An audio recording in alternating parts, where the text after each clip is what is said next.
is how complicated everything is in the way that it has to line up and be synchronized.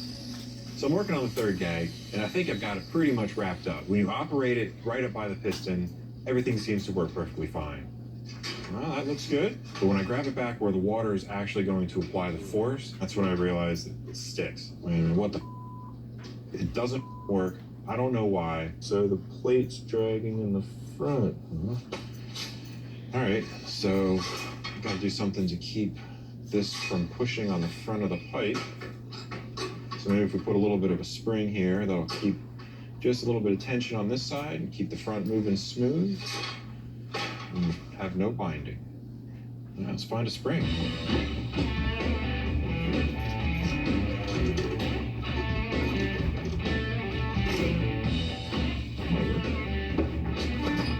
Let's give that guy a try. Whoops.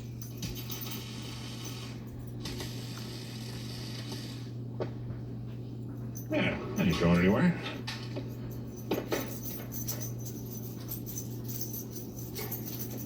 I like the easy fixes. Perfect.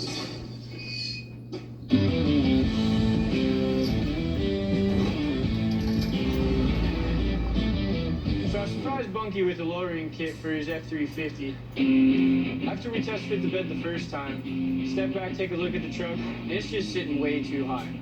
The only way to properly get this thing closer to the ground is with a lowering kit that'll allow all the wheels to sit where they're supposed to be and ride like factory. What's the order?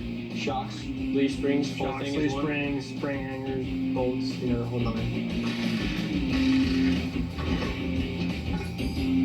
So for this lowering kit, they gave us front hangers, rear shackles, shocks, front I-beams, and everything needed to get this truck that much closer to the ground. When we're all done with this lowering kit, the front will drop about 3 inches, the rear will drop about 5 inches, and that'll give us that nice, even lowered look we're going for.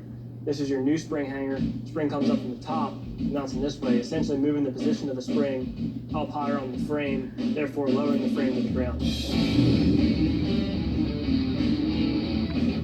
So Bunk's over there with the torch trying to get the hangers off. I'm following up behind him with the air hammer.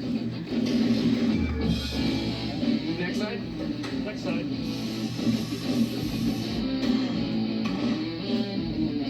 Hit it with your purse. After we get those off, we get the springs put on. Last thing to do is the shocks, and then the rear end will be finished. Heck yeah, let's get these shocks in. All done. Sitting much nicer. So we got the rear end pretty much buttoned up. We'll get the front end finished up. See what this thing looks like 5 inches closer to the ground. All right, brake rotor's out of the way, sway bars off.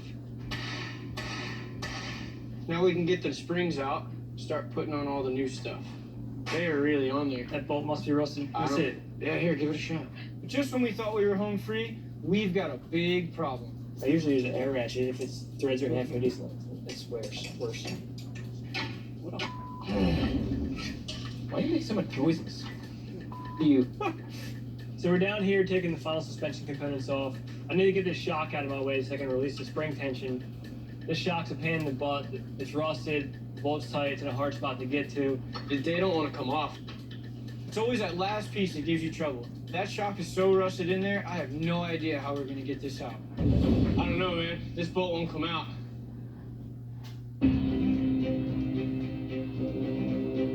You don't realize what a difference they make until you Not bad. realize